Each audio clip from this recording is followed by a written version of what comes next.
Ito ang Broad Streamcast Communicators, ang naiiba at kakaibang plataforma sa digital broadcast. Mula Luzon, Visayas, Mindanao hanggang sa iba't ibang dako ng mundo.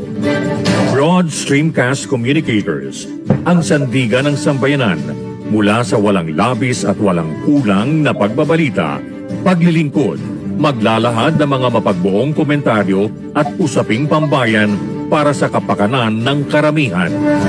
Broad Streamcast Communicators, tuwirang maglilingkod ngayon hanggang sa susunod na henerasyon.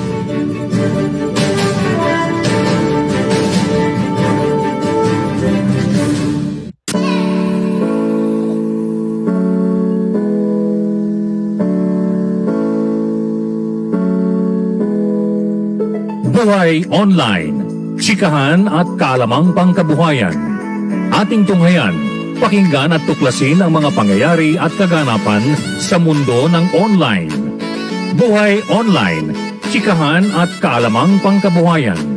Alamin ang pinaka-latest trends mula sa trabaho at kung hanggang saan na ang narating ng teknolohiyang ito. At ngayon, narito na ang ating host, ang ating Techie Mami, si Jaye C. Bautista.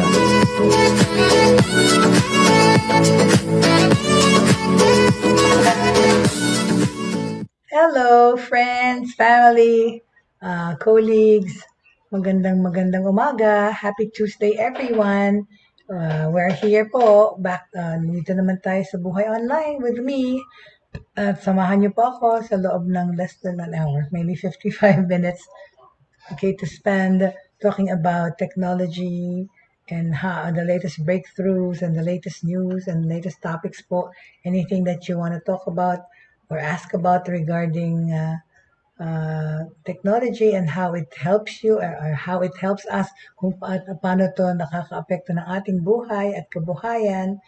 Of course, dito po sa ating programa, yan ang mga pinapag-usapan natin. So welcome to the show. Whoever's viewing me and whoever's joining us today, this morning. Kahapon di ko nabati si Mr. Joey Ortiz kasi nga hindi ko nakikita yung mga names. Tumaakyat lang sila later na. So hindi ko alam kung sino yung isa-shoutout ko. Pasensya na, right? But anyway, good morning. Happy Tuesday. At syempre, ang mga mainit pa rin sa balita around all over. So technology, nag-trend of course is yung whistleblowing itong si Francis Cogan regarding Facebook. Okay? Yung sa kanyang pag-rat or pag-expose niya, no? Itong si Francis Cogan, right? So mamaya sasabihin, babalita ko mamaya yung update tungkol dyan, alright? In the meantime, unahin naman natin muna yung mga relevance ng technology sa Pilipinas, alright? Mamaya na to si Facebook at Francis Cogan, okay? Unang-una, no, the first, okay, sight of the future, ito, alright? Itong sinasabi kong sight of the future, ano to? This is, hold on a second, I'm manipulating my graphics, pasensya. Sorry, oops, ayan na naman. Mabubura ko yung sarili ko, which is what I often do. Ayan, itong sight of the future, itong Shell station na tinayo, that's supposed to be, of course, futuristic na hindi lang siya basta gasolinahan, right? Tinatawag nila itong sight of the future. Bakit? Alright? This one was put up, I think last week ba to? October, kailan ba tinayo itong sight of the future, okay? The sight of the future, okay, a first in the Philippines and one of the first in the world. Talaga ha? First in the world. The sight of the future recently launched by Pilipinas Shell Petroleum Corporation or PSPC ay tinayo sa Silang Cavite. This is set to become a global blueprint for mobility stations focused on enhancing customer experiences, okay? Enabling more forms of transportation and lowering carbon footprint through innovation. Ayan. Dito yan tinayo sa Hacienda Silang sa Cavite. Alright? The first Shell site of the future in Hacienda Silang Cavite aims to shape the mobility future of the Philippines with a combination of integrated offers in one stop that caters to the needs of every Filipino on the move. Okay? So, hindi lang siya basta-basta gasolinahan. The landmark on ground and virtual launch, attended by global and local leaders, introduced specialized site features and a new modern site design that put the needs of customers first as a benchmark for the rollout of mobility stations worldwide. It lays the foundations in promoting sustainability and inclusive mobility with site features like dedicated service areas for cyclists while supporting the local economy. So, ayan yan, no? Nag-launch na sila, nag-launch, of course, virtual launch, ayan yun, ginawa, alright? First site of the future in the Philippines. Okay, they did a virtual launch, alright? And ito yan, no? Ang mga mobile stations gagawing futuristic, right? So anyway, they had a virtual launch, I think last October 6, okay? Istvan Kapitani, Shell International Petroleum Corporation's Executive Vice President for Downstream Mobility, he said that the site of the future will contribute further to Shell's mobility ambition since Shell is already growing significantly in the country. We need to be a force for good in the Philippines by bringing all the international standards that we have. We are not only going into changes, but shaping the changes with world-class operations. Okay? Ito yan in the first mobility site of the future. First daw in the world. Okay? Global and local mobility leaders celebrated the milestone grand launch of the Philippines' first site of the future of Hacienda Silang Cavite. It paved the way to the design of future mobility stations. So, nag-attend dyan itong mga tao na to na nasa picture ko. Ayan, sila ang nag-launch, right? Right. In attendance were, okay, sabihin ko na lang yung mga names because tatakip ko yung face ko para ipakita sila. Medyo malabo yung picture. In attendance were Shell Eastern Petroleum, PTE Limited, SBP Mobility East, Mr. Adele, tapos ang Shell International Petroleum Corporation, EVP for Downstream, si Kapitani, si Istvan Kapitani, tsaka Shell Retailer, Reynaldo Montoya, silang Cavite Mayor Cory Poblete, at ng Pilipinas Shell Manager Jerome David, at General Manager Randy Del Valle, and Mobility Network PSPC Chairman of the Board. So sila yung nag-attend nitong summit, virtual launch na to. PSPC Chairman of the Board and Senior Vice President for Mobility Network, Min Yan Tan, said, the site of the future, okay, ito ang ginagawa nito, it lays the groundwork para improve what Shell can further offer its customers. Shell has invested consistently in mobility and the energy transition. This is more than a site opening. This is a symbolic commitment to how we want to grow in the Philippines. This is not just a site of the future, but the mobility site of today. Anything that we do provides value not just for customers, but to society, from convenience of motorists and even decarbonizing, which is the hallmark of the future. Yung nga yung carbon footprint, no? The emphasis on customer experience is evident on how the site of the future makes customers feel that Shell invites them not just to stop, but to stay and enjoy the best of what mobility stations have to offer. The customer-centric design is the result of Shell's collaboration with international hospitality and retail design agency UXAS to give extra attention sa convenience, sustainability at well-being ng motorists, okay? Shell Petrol President, Vice President, and General Manager Vice President for Mobility, si Randy Del Valle, described it as the customer experience of the future. So we're looking forward to having more of these mobility stations, okay?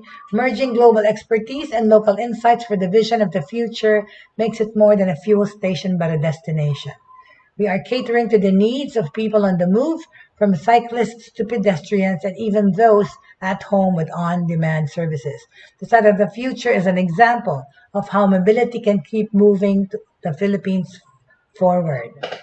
Isa sa mga features nitong future mobility site of the future is the cyclists alfresco area with specially designed stop-and-go bicycle racks which aims to encourage Filipinos to use active transportation and to save the yung carbon footprint para less pollution. Okay? So, nag-encourage yung mga bisikleta. Pero kasi naman, kailan kaya tayo magkakaroon ng mga bike lanes, right? Okay, very good. So, that's the news about that. All right? More in the Philippines on retailers and services that's connected to technology or meron silang ginagawa to improve using technology. Of course, okay, let me just put this away first. Okay. Let me just put this away. Okay, tabi na kayo tong si Site of the Future. Tapos na yan. Right? Okay. All right. So, looking forward to those mobility sites, okay? Gasolinahan yan. All right. Okay, so there. All right, so now we're going to talk about Pure Gold's venture, joint venture. I think with e-commerce. Okay, ito naman ang ating pag-uusapan ngayon. All right.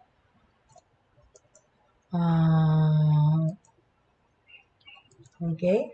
All right. So now, naguluhan na sila. Ayan. All right. Let's talk about 917 Ventures and Pure Gold Inc. a joint venture expanding Pure Go. Okay, ang Pure Gold, meron ng Pure Go, creating one of the Philippines' largest e-grocery platforms, right? Okay? Fresh na fresh sa news. Ang Pure Gold ay okay? Kinayo na niya ang kanyang grocery platform, which is called Pure Go, continuing its mission to solve the pain points of the Filipino people and to be of service tong pandemya na to. Ang 917 Ventures entered into a joint venture with Pure Gold to create an e-grocery platform. Okay, ang resulta nitong kanilang merge or collaboration is Pure Go. Ang tawag dito ay Pure Go, all right? A service that allows netizens to purchase their pantry and household essentials in the most convenient manner possible, okay? After a year of continued service and improvements, the two parties have officially signed the contract, sealing the partnership and finalizing future plans for Pure Go, okay? Ayan, siyempre, alam natin ang may-ari ng Pure Gold ay ang mga Go. Kaya Pure Go, alam mo, short for Pure Gold, Go ang last name. Ito yung mga personalities na behind that, okay? Sila ang nag-meeting at nag-enter into a partnership, right? There you go. There you go. Hello. What a pun on words. There you go. Go. Pure Go. Anyway, so yan sila. Okay? According to Vincent Ko, Pure Gold president, Pure Gold has always spearheaded innovation. Talaga lang. Sana gandahan yung mga itsura pa ng mga Pure Gold nyo. Gawin nyo nga interactive at mukhang mas futuristic ang itsura. We became one of the trusted grocery chains in the country because we find opportunities and solutions even in the smallest places. Sabi daw, okay? As one of the reliable sources of essential goods to households and small to medium enterprises, we found an opportunity to innovate again, this time with 917 Ventures. 917 Ventures has been a key and strategic partner in making Pure Go. We are excited to officially announce this endeavor with 917 Ventures. So, ayun na nga. In-announce nila ang kanilang collaboration, ang kanilang joint venture. Okay? It's at the core of 917 Ventures to accelerate innovation and develop its growth. With Pure Gold being our strategic partner, we have an opportunity to understand the critical moving parts to ensure that we provide a platform that's easy, responsive, and is an actual solution to everyone using it. Ito ang sabi ni Vince Yamat, Managing Director ng 917 Ventures, okay? Future plans, okay, have been set para ay mag-expand ang Pure Go's reach, bringing it to locations outside Metro Manila such as Rizal, Bulacan, Cavite, Batangas, Pampanga, and even up to Baguio, okay? Up to Baguio muna. Additionally, kasi ang Pure Go will also launch its own mobile app, available on both the Play Store and App Store. This game changer will significantly make it easier for customers to order their groceries anytime, anywhere. Sa pandemya na ito kasi we find ourselves, diba, looking at innovation, looking at the latest things, whether it's apps, whether it's gadgets, to facilitate living in this new normal, diba? So we find ourselves pursuing innovation for the most essential goods and services, diba? Globe has remained true to its commitment of providing innovative solutions and wide-scale positive impact to make sure everyone can connect to the services, diba? And the people who matter the most, okay? Today, ang Globe adds to the promise that in cooperation dito with PureGo is an online grocery that delivers peace of mind, convenience, and affordability. Okay? Sabi ni Ernest Koo, President and CEO ng Globe, I'm proud that Globe, through 917 Ventures and its partnership with PureGo, has developed this platform. PureGo's mission is to deliver yung best na online grocery experience para sa lahat ng customers. Our customers are our reason for being as we continually obsess on their needs. Diba? Ang intindi, obsessing on the needs of the customers, okay? We will achieve this with great partnerships, technology, and our team. We are excited and we are just getting started. Sabi ito ni Glenn Estrella, ang entrepreneur in residence ng PureGo. Ano ba naman itong mga title na ito nowadays? No? Entrepreneur, hyphenated dyan. Entrepreneur in residence. Siya, yan ang kanyang designation sa PureGo, si Glenn Estrella. PureGo was initially introduced October 20 of last year, magwa 1 year na pala, to revolutionize how Filipinos shop for food items and other essentials. Diba? Seamless online shopping experience and above par customer service. Diba? Ang mga online shoppers can also pwede na lang gawin yung mga transactions nila using multiple payment options, diba? At alam natin ngayon ang anything, any way to spend money, yan ang gawin. Whether it's by of course, yung ATM mo, nakakabit na doon, ang debit card mo, or whether it's GCash, or online transfer, online banking, right? Online shoppers can also settle this through these multiple payment options, including contactless payment through GCash, and have the items delivered within 24 hours, okay? 917 Ventures is the largest corporate venture builder in the Philippines, okay? Wholly owned by Globe.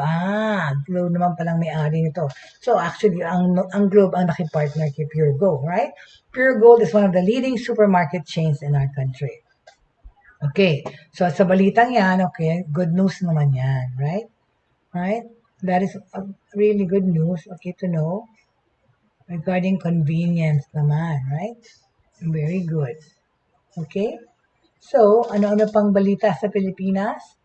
Of course, no, hindi ko na sasabihin yung tungkol sa artistang ngayon ini-incarcerate nila dahil sa ginawang paglabag sa batas ng pagtakbo sa nabanggang police. Anyway, forget that.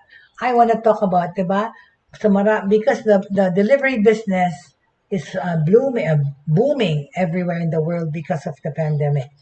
And may mga bagong players tayo sa pagde-deliver na dati Grab, Uber Eats, wala na kasi dito sa atin Uber. Grab, tsaka Lala Move, right? Yung mga nag-deliver ng not only food but also goods, okay? Meron diyang bagong player ngayon, yung Tok Tok, okay? And then recently, Tok Tok welcomes Vice Ganda as its newest ambassador. Wow, okay.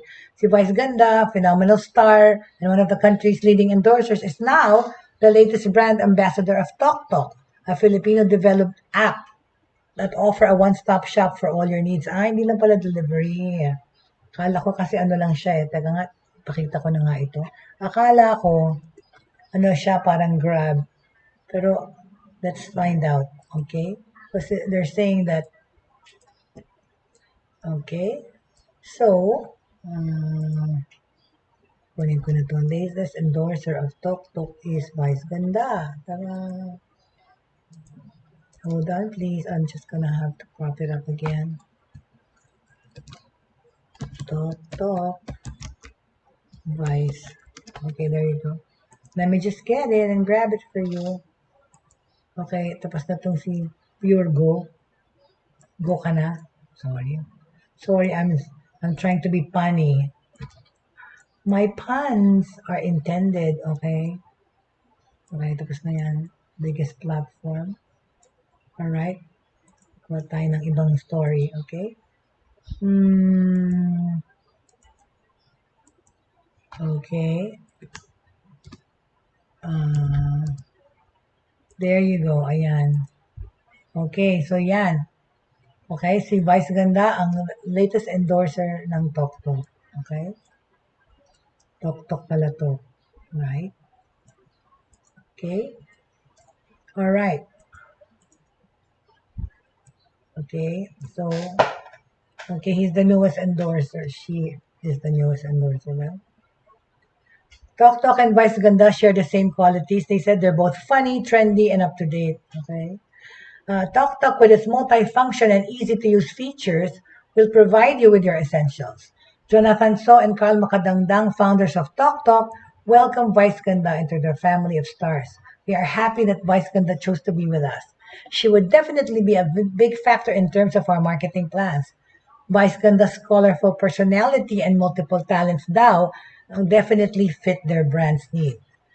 And after hitting its first million downloads and launching its online mall, the new trending go-to app Tok Tok is celebrating the month of October with Talktoberific promos. Alright? Wow. Ito naman pala mga, hindi naman pala basta-basta ang hindi basta-basta ang endorsers ng Tok Tok. Well, let me just show you who. Si Vice lang pala yung latest, okay? Si Vice lang yung latest, but look who their other endorsers are. Ayun ko lang, hindi ko kasi masyadong pinapansin yung Tok-Tok na to eh. Yun pala, okay? Let's see. Yun pala, yun pala, madami na silang endorsers before him na, tingnan natin kung sino, okay?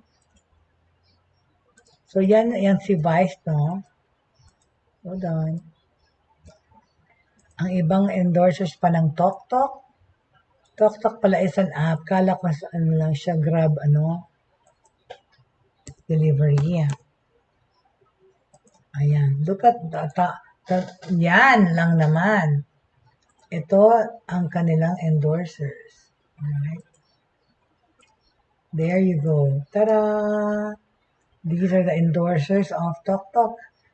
Kat Neal or si Catherine Bernardo tsaka si Daniel Padilla at si Maine Mendoza tsaka si Alden tsaka si Vice. Alright? So yan lang naman. Wow, big time. Daming budget. Right? I think so. Okay? So there you go. So yan. Okay? So pinili nila si Vice sa kanyang colorful personality. Alright. So those are the in the news of the e-commerce and delivery, yan yung Tok Tok ang newest player in the industry. So pwede nyo i-download yung app na yan. Available at Play Store and saan pa? You can download this app via the Google Play Store and the App Store. This is Tok Tok. Okay? It provides one-stop shop for all your needs.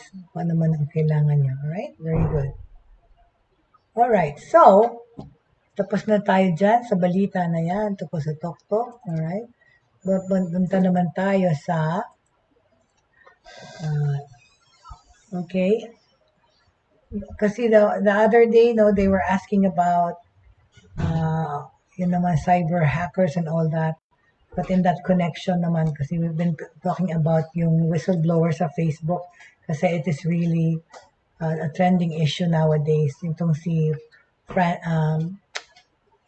Francine Cogan, right?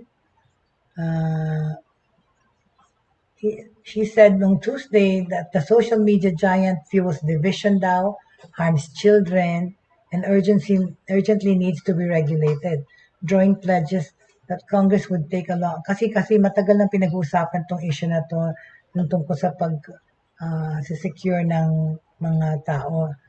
And also because they wanted to give stricter rules for social media platforms Matagal na pinag-uusapan yan sa Kongreso sa Amerika. But then, of course, kahapon somebody emailed me and somebody also text to ask, ano daw ba yung mga sinabi nitong si whistleblower Francine Hogan? Because general lang sinasabi, nag-uusapan, generically saying that it harms children, and the safety of the Facebook members are at stake, privacy at the same time, yun na nga, yung kanilang health na affect. So, I got hold of the exact allegations niya o yung mga niyang sinabi niyang points na kanyang report why she thinks that, they should look into Facebook and investigate. Unang-una na, of course, yung fact na sinabi niya na harmful, detrimental sa health and also sa mga kababaihan, but all kinds of people. In a nutshell, she's just saying that Facebook is not a safe place, right? Pero I found the exact yung items ng kanyang report, right? Kung ano yung talagang sinumbong niya about. And of course, we want to know that. So I'm gonna tell you those points that she made, all right? Okay? We're gonna talk about the whistleblower's key points sa kanyang report na sinubmit. Okay? And ito na yon. Alright? Let me just, alis ka na muna kayo dyan, okay? Tapos na kayo. Tara! We're done with that. Okay. Let's put that aside. Okay. And put in the forefront. Okay. Tapos na to. Ayan. Okay. Ito si Francine Cogan, the whistleblower about Facebook. Okay. Siya ang naglakas loob na i-expose na merong kasi hindi siya happy about how Facebook is taking care of the people, okay? Safety ng tao ang iniusap niya, nag-usapan niya. Ito ang mga key points, okay, that she said na nakaharm ang mga tao ng Facebook, okay? If you, hold on, let me just fix it para makita nyo. Okay, all right. There's Francine, and these are the issues that she blurted about. Okay, sabi niya, okay, from an insular culture to harm, okay, at saka nga, and giving out information regarding the vaccine or harm to teens, mga teens' body image. Ito ang mga points na sinabi ni Francine Hogan. She told the senators what she saw inside the company. Here are the highlights of her report. Frankenstein Facebook. Sabi daw niya, if you split Facebook and Instagram apart, it's likely that most advertising dollars will go to Instagram and Facebook and will continue to be the Frankenstein. Kasi nga kasama rin ang WhatsApp tsaka Instagram. Facebook ang Frankenstein dito kasi paano pinaghalo niya, okay? That is endangering lives around the world.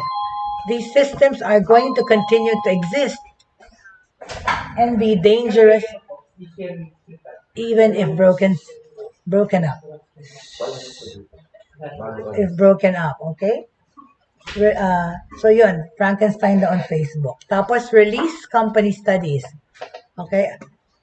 I believe it's vitally important that we establish mechanisms where Facebook's internal research must be disclosed to the public on a regular basis. Yun nga yung pagre-report, yung tamang mga analytics, yung tamang mga demographics, ang mga internal research, sabi niya dapat investigatan daw nila yon.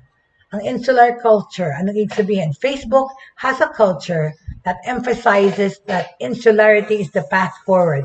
That if it, that kung ang information daw is shared with the public, it will just be misunderstood. So, parang tinatago nila, right?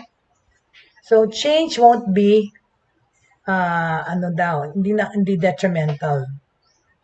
Dapat hindi, di ba? A lot of the changes I'm talking about are not going to make Facebook an unprofitable company. Ang hinihingi lang niya, it just won't be profitable company as profitable a company as it is today. Kasi hinihingi nga niyang investigahan para i-adjust yung security ng mga tao mas ma-secure, okay? Sabi niya, dapat daw increase ang age limit. I strongly encourage raising the age limits of Facebook users to 16 or 18 years old based on looking at the data around problematic use or addiction on yung mga naa-addict sa platform, pati mga bata. So, inihingi niya na itaas yung age limit ng Facebook. Kasi right now, the official limit is 13 years old to join Facebook. See? Pero ngayon, dapat 16 to 18. Kaso nga, hindi naman nakikita kung talagang 13 years old yung sumasali sa Facebook kasi people can just make fake accounts, which is what a lot of children have been doing. Lalagay lang nila doon, kunyari 13 years old na sila kahit hindi. Basta marunong mag-computer. See, so, ang hirap i-detect yan, right?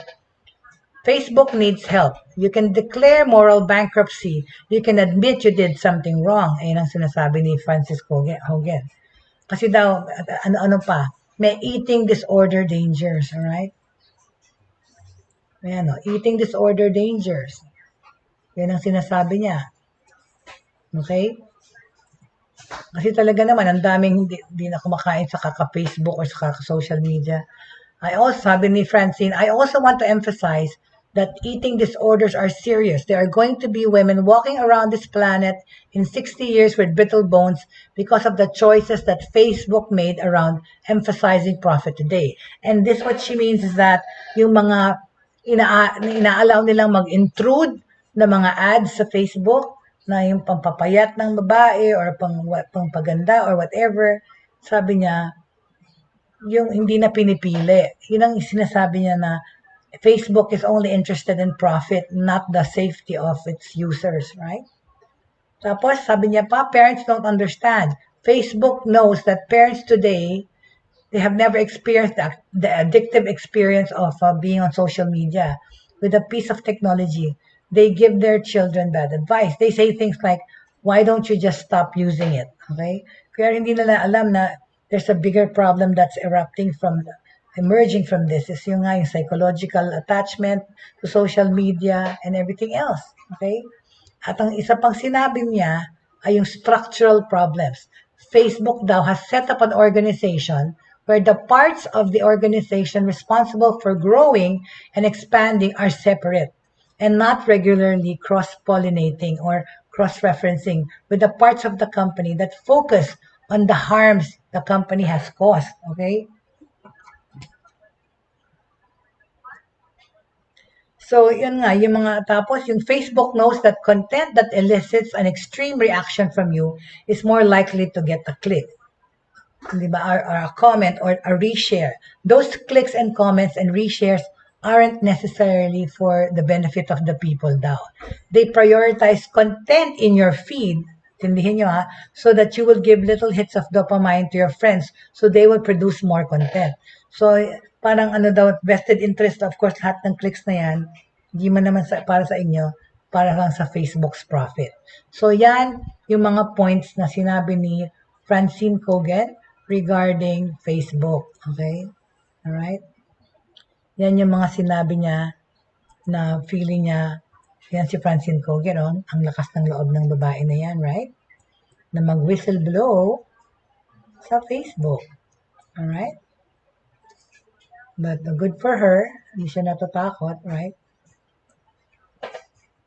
Tara, sa yaman ng namamatay tao kaya si Zuckerberg, hindi naman.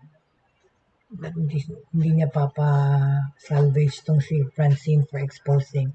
Pero talaga, truth be told naman, it's actually is eliciting a lot of response at nagtitrend nga yung pag-whistleblow niya about Facebook. Tapos sinasabi nga yung parang conspiracy theory na a day after this woman went public, ay nagkaroon ng outage sa Facebook, di ba? Nasira nawala sa ere ang Facebook, WhatsApp, tsaka Instagram for 6 to 7 hours. Alright? Yun yung nangyari. Alright? Okay, so that's the news about that. So, what else are we going to talk about today? International news naman tayo. Hindi, teka muna. Ano pa? Philippines pa rin, okay? Okay, if hindi nyo nabalitaan, right, today, sa Inquirer.net, sinabi nila, Duterte takes the blame for Philippines vaccines shortage tong taon na to. Right? Okay, our president is admitting that he is at fault. Okay? President Rodrigo Duterte yesterday said he is taking the blame for the shortage of COVID-19 vaccines in the country during the early part of this year. Sabi niya, his hands were tied and he was not able to do anything to secure more vaccine doses daw. Paano diba? Ang dami niyang binili sa Sinovac. In his latest public address, aired early Thursday last week, Duterte reasoned that there was no vaccine manufacturing firm in the Philippines, which made it difficult to secure ample supply of the COVID-19 vaccine. Talaga. Kung meron man nagkasala dyan, aminin ko na lang kasi wala na rin naman ako magawa. Gusto ko bumili, wala naman ako mabilihan. Ayun ang sabi niya, okay? Kung makipag-contest ako dun sa mga mayayaman sa bilihan ng bakuna, huli ako. Sabi niya, kung kasalanan man yan, walang iba dyan, kung di ako na. Aaminin ko na yan, ako yung nakaupo ngayon sa opisina ko eh. Okay, so in other words, he said, if that's a crime, there's no one else to blame. I admit it's my fault. I'm the one sitting in the office. However, he noted that the vaccinations in the country have improved with the supply of vaccines steadily coming into the country. With this, he sees fewer Filipinos getting infected with COVID-19. Palagay ko, kung sumusunod lang kayo, dumadating naman yung mga bakuna. The president earlier hit wealthy nations, okay, for hoarding the COVID-19 vaccine, okay? Alright? Nag-hoard daw, sabi niya.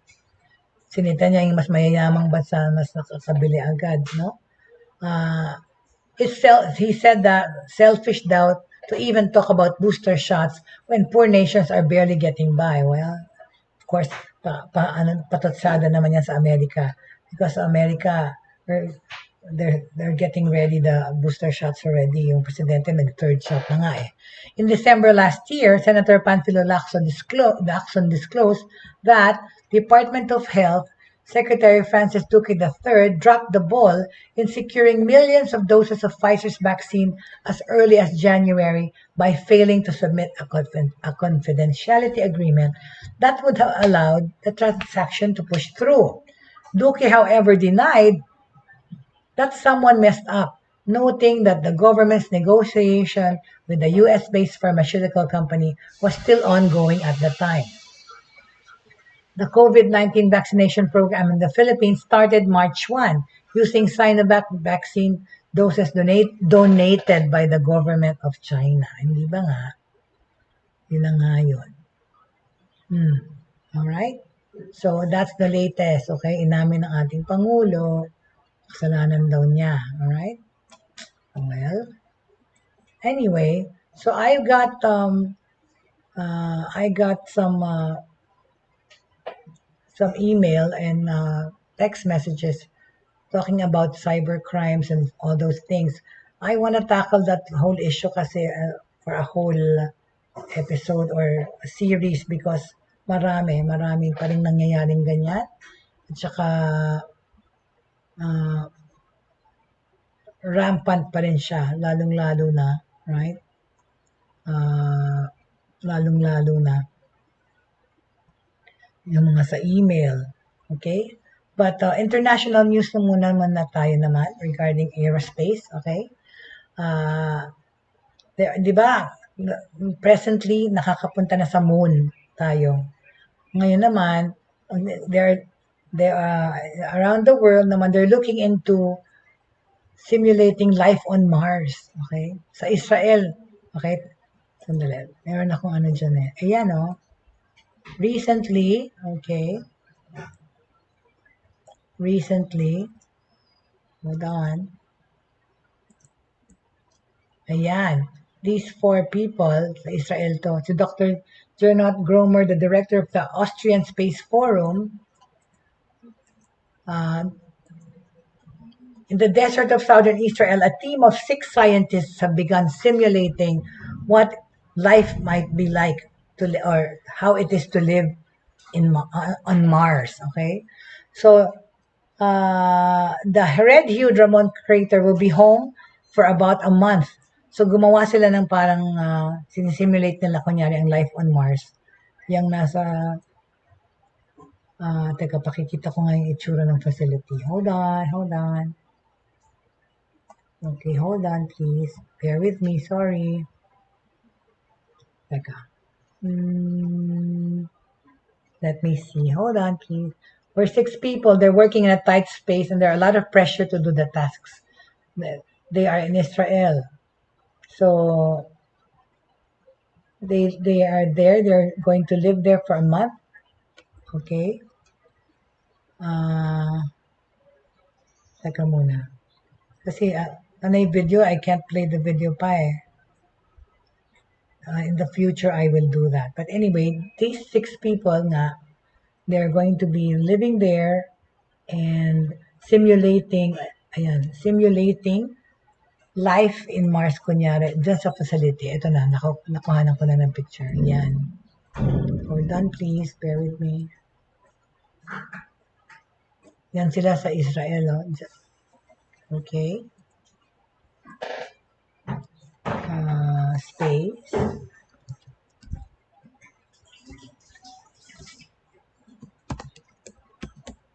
I will just get it. Sorry. Pasensya na. Okay. This is where they are. Dito sila nakamaroon ng isang buwan. Alright. Para there you go. There you go. Ayan, oh. Diyan sila. Okay? Yan. Yung ano na yan, tent na yan, o yung parang, diyan sila na, kunyari, isisimulate nila sa loob na yan, kunyari nasa Mars sila. Alright? Okay? So, outside the Red Hugh Ramon crater will be home for about a month to the 5 men and 1 woman participating in this mission. Their Amadi 20 habitat, ay nang tawag Amadi-20, AMADEE, is tucked between a rocky step. Inside, they sleep, eat, and conduct the experiments. Outside, they wear mock space suits fitted with cameras, microphones, and self-contained breathing systems. Si Dr. Gernot Gromer, the director of the Austrian Space Forum running the project, says the more mistakes they make during the simulation, the better. Tama naman, para they can fix it. No? Gromer says, we have the motto of fail fast, fail cheap, and have a steep learning curve. Because for every mistake we make here on Earth, we hopefully don't repeat it on Mars because we have not done it there before. The Austrian Association is collaborating with the Israel Space Agency and local group DMARS. The 6 team members are constantly on camera with their vital signs monitored, and their movements inside the habitat are tracked to analyze favorite spots for congregating. So this is a simulation project and experiment to simulate life in supposedly sa Mars. So ang atmosphere doon, kung ano yung atmosphere sa Mars, okay? Team member Alon Tenzer. Yun yung nagsasalita dyan, okay? Sabi niya, we are 6 people working in a tight space under a lot of pressure to do a lot of tests. There are bound to be challenges, but I trust my crew that we are able to overcome those challenges. We learn how to work together, we train together, and very confident. Outside naman, other engineers and specialists will work with a drone and hover to improve autonomous navigation and mapping on a world where GPS is not available. Wala naman kasing GPS doon. So parang in-experiment na ng drone ang gamitin. Altogether, they will carry out more than 20 experiments in fields including geology, biology, and medicine, and hope to publish some of the results when they are finished. So that's the latest breakthrough, okay, yung pagsisimulate ng life on Mars. Cool, alright? 4 lang itong nasa picture, hindi ko nahuli yung 2 pang kasama. Pero yeah, okay? That's what it is, alright? Regarding that.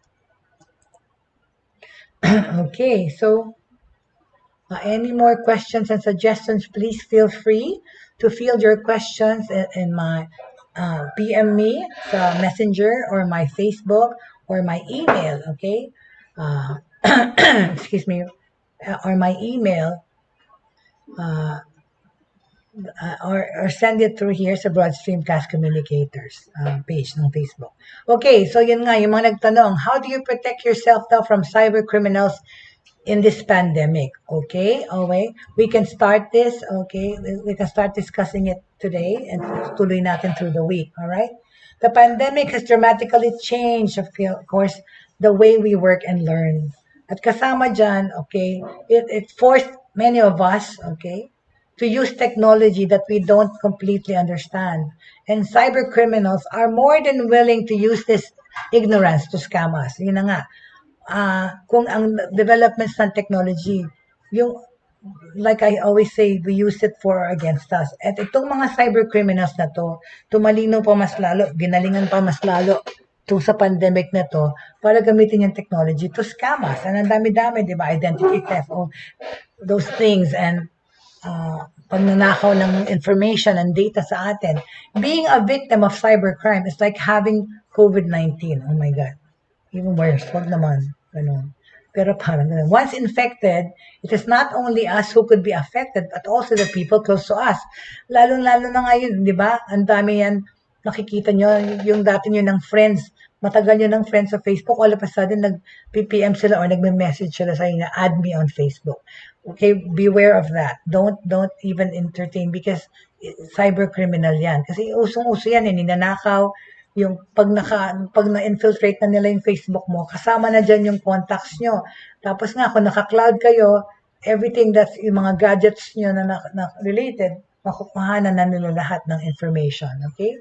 That's why kaya ginanon yung analogy na yun na parang COVID-19. Kasi once it's infected, everybody that you came in contact with, ma-affecto na rin. Di ba? Yan pa yung mga kinokontak, ini-email yan yung mga nasa contact list yun ng email na, kunyari, ako si Jaye, I'm here, na stranded ako dito sa Dubai, kailangan ako magbayad ng bond, please help me, send me blah blah money. Yung mga ganyang klaseng scam, right? Because nakuha na nila information mo. Alright. These are the people we regularly engage with on social media kasi our family, friends, and relatives. So yan ang tinatarget nila. Okay, I'm gonna give you examples ng mga scams na ginagamit ng mga cyber criminals nitong pandemic na ito. Okay?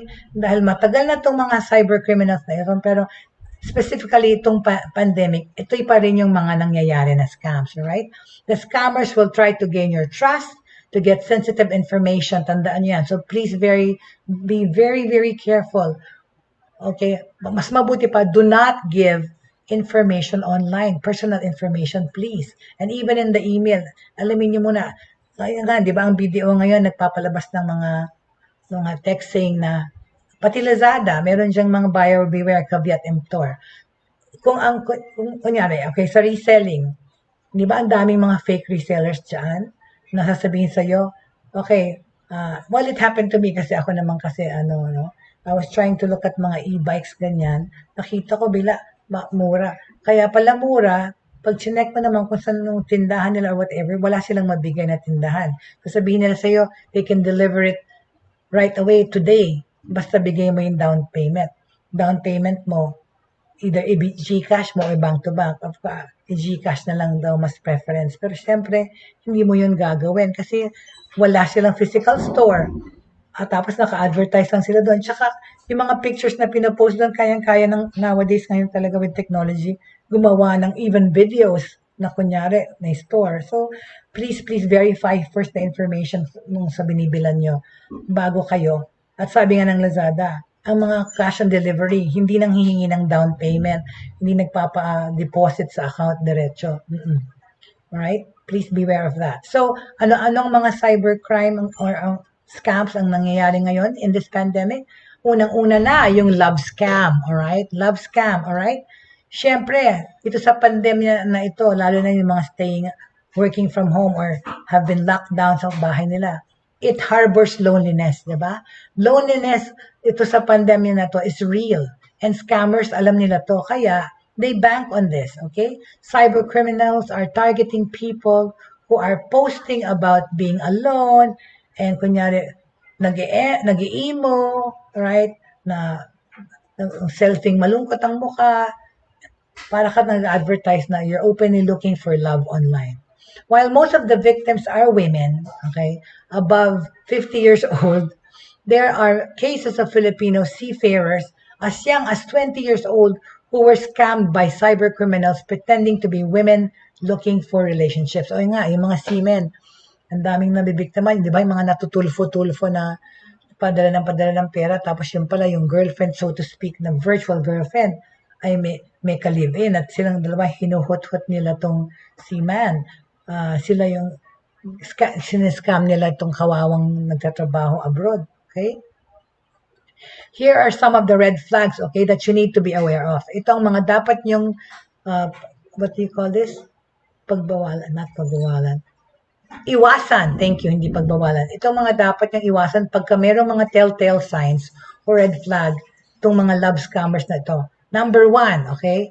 Yung profile ng inyong cyber sweetheart is too good to be true, di ba? Ang dami dyan nagpapadalang gwapong-gwapong picture or gandang-gandang babaeng whatever. You know, there is a way of verifying those pictures. I already said that before. I-google nyo na lang yung, yan. There's an software or something online that you can put the URL of the picture at ititrace yung picture na yun kung saan. More often than not, yung mga pictures na yun are pictures of either foreign artistas, foreign politicians na gwapo. Yan, yung mga ginagamit nila. Lalo na kung foreign yung inyong ka-cyber sweetheart. Okay? Okay? So, it's too good to be true. Number 2, the relationship is moving so fast. Kakamit mo pa lang today, kaninang umaga. Ngayong hapon, I love you ka na nung kausap mo. So, please, those are the things that you have to watch out for ditong sa mga love scammers na ito online. Okay? Yeah, it's moving so fast. Tapos, next day pa lang, nag-uusapan na yung pupuntahan ka raw sa Pilipinas or something like that, whatever. So, just beware of that. Okay? Number 3, if he promises to see you but breaks that promise, di ba? Laging pupunta, pero walang nangyayaring ganon. Walang nangyayaring face-to-face. Puro usap until dumating yung panahon na hingan ka na ng pera. Ayun na, number 4, pag humihingi sa'yo ng money, okay? Or he requires specific payment methods to ask from you, kunyari, credit card details mo hinihingi. Ay, kuidaw ka na sa ganon, okay? If you see any of these in your relationship with your cyber sweetheart, so to speak, be ready to have your heart broken or your banko account broken. More often than not, he or she is a scammer. Pag yung mga red flag na yon sinabi, okay? O isa pa. Tapos tutuloy na lang natin to bukas kasi na tayo, lunch time na almost. Ang Nigerian scam. Ito, napakatanda na nitong scam na ito. This is an old modus but still effective in scamming people. It plays upon the greed, ang pagkagahaman ng tumatanggap. This is also known as an advance fee scam where the scammer requests help in facilitating the transfer of a large amount of money. Diba ito yung nakita nyo sa email? ay, nakapagmana ako ng ganto-ganto, pero kailangan ko i-dispose, pero kailangan ko ng tulong, kailangan ko ng mga bank account. Para ka namang gagong bibigay-bigay nun. Wag. Okay? In return, you would be offered kasi to get a commission. The scammers would then ask that you send money to pay some of the costs associated in the facilitation of this transfer. The scammers will then disappear once you send the money. So if you receive an unsolicited email yung tungkol dyan, which is ang tagal nang ang dami nagpapadala ng ganyan, pag nakatanggap kayo ng unsolicited email, tsaka more often than not, yung email nila mali-mali pa yung grammar. Pansinin nyo, okay? Scammer yan. If you receive pag magkatanggap kayo ng unsolicited email from an unknown individual claiming to be tagapagmana of someone, don't reply. Block the sender right away. Better yet, put it in your trash. Okay? Ano pa? Last pa? Parehong line yan, extortion scam. Pagka nakatanggap kayo ng email that threatens to make embarrassing information public, para kang binablackmail, unless magbayad ka, extortion scam yan. Alright? Kung hindi ka naman guilty, alam mo wala kang ginawa, at nakatanggap ka ng ganyan, para siyang tanga, halatang halata siya, right? Scammers would claim that they have accessed your camera and recorded what you're doing while watching pornographic videos kuno. To make the extortion believable, the scammer may include an old password to make you believe that hackers had accessed your computer. The old password could come from a prior compromise of an unrelated service that you are subscribed to. If this happens, don't worry. Scam yun, okay? So, ayan. Okay? Isa pa, last na lang. Pero tutuloy pa natin bukas, marami to. Yung investment scam, okay? Investment scam. You usually get this scam ulit marami from emails okay? Kaya basta wag kayo basta bubukas-bukas ng email kasi meron din dyan yung mga phishing, saka yung mga malware na pinadadala to ruin your computer or to access your contacts and data. The scammers will give you an offer, kunyari, of an exaggerated return on investment rate such as 2% daily or 30% a month. Yung lalago yung pera nyo. But as the saying goes, isipin nyo na lang to, if it's too good to be true, it probably is. Okay? Alright? Ibig sabihin, pag masyadong parang imposible, most likely imposible nga. Niloloko ka lang. Remember, don't fall easily into any investment offers, okay? You've worked so hard to earn your money. Tapos, okay? And it's even harder to protect it. So, be prudent in doing basic research. Mag-research muna, i-verify nyo muna kung legit yung kumpanya bago ka mag-respond or bago ka sumali sa ganyan. So don't. And don't give your information, okay? Don't give your information, your credit card information, even though pati social security nyo, kung meron kayo, or any kind of data, lalong-lalo na online sa mga nagtatanong, okay? Tsaka yun, pinifake na nila yung mga big companies. Pag sa email, ginagamit nila kunyari logo ng Amazon, minsan SM, yung McDonald's site na pinakita ko dati, yung ordering site ng McDonald's, finake yan.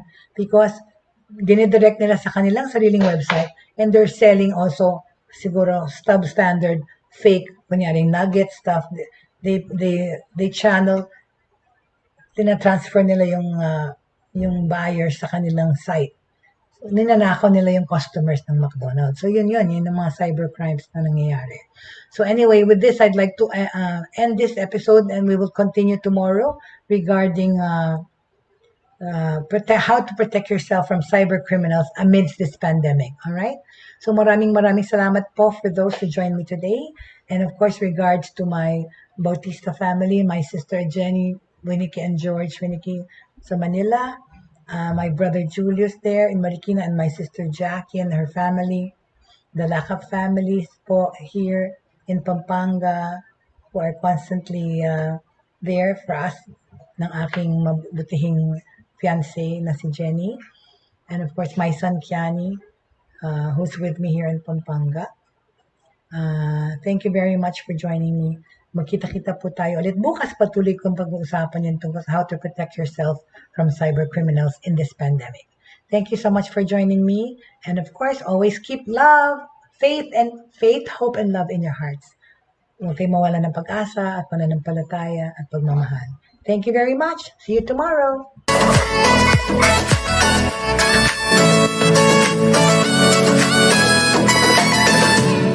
Inyong natunghayan at napakinggan ang mga makabagong pamamaraan sa